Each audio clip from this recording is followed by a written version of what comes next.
आज मैं आपको एक ऐसी कहानी के बारे में बताने जा रहा हूँ जिसे शायद ही आपने कभी सुना होगा।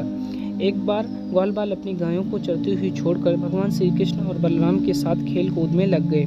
उस समय उनकी गायें बेरोक टोक चरती हुई बहुत दूर निकल गई और हरी हरी घास के लोभ में एक गहन वन में घुस गई। जब ग्वालबालों ने देखा कि हमारे पशुओं का तो कोई अता पता और ठिकाना ही नहीं है, तो उन्हें अपने खेल कूद पर बड़ा पछतावा होने लगा। बहुत प्रयास करने पर भी वे अपनी गायों का पता न लगा सके। गायें ही तो ब्रजवासियों की जीविका का साधन थी। उनके न मिलने पर सभी ग्वालबाल अचेत से हो गए। फिर वे गायों के खुर का निशान देखते हुए तथा उनका पता लगाते हुए आगे बढ़े।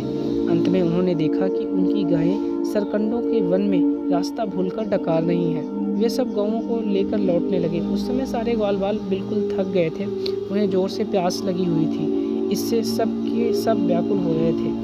इनकी यह दशा देखकर भगवान श्री कृष्ण गायों का नाम लेकर पुकारने लगे। गायें अपने नाम की ध्वनि सुनकर हुंकारने और रंभाने लगी। उसी समय वन में भयानक दावाग्नि लग गई, जो वनवासी जीवों का काल होती है। बड़े जोर की आंधी चलकर उस अग्नि के बढ़ने में सहायता देने लगी। सब ओर से फैलते हुए वह प्रचंड दावाग्नि वनवासी जीवों को भस्म करने लगी। चारों तरफ जीवों की चीख पुकार से कोहराम मच गया। शेर, चीते, भालू आदि वन्य जीव जो जिधर रास्ता पाते परस्पर बैर भूलकर भागने लगे। जब ग्वालबालों और गौओं ने दावानलों अपनी ओर बढ़ते हुए देखा, तब वे अत्यंत भयभीत हो गए।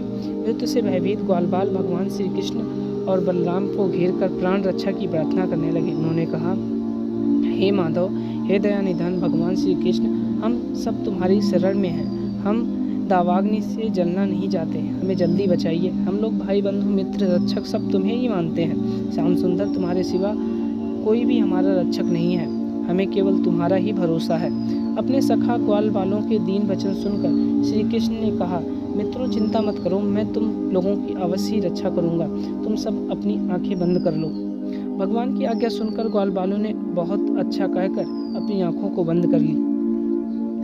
उसके बाद भगवान श्री कृष्ण ने उस भयंकर दावाग्नि को पी लिया। जब दावाग्नि बालों ने अपनी आंखें खोली तो अपने को वट वृक्ष के पास सुरक्षित पाया। इस प्रकार अपने आप को और गौओं को दावाग्नि से बचा देखकर ग्वालबालों को अत्यंत ही विस्मय हुआ। वे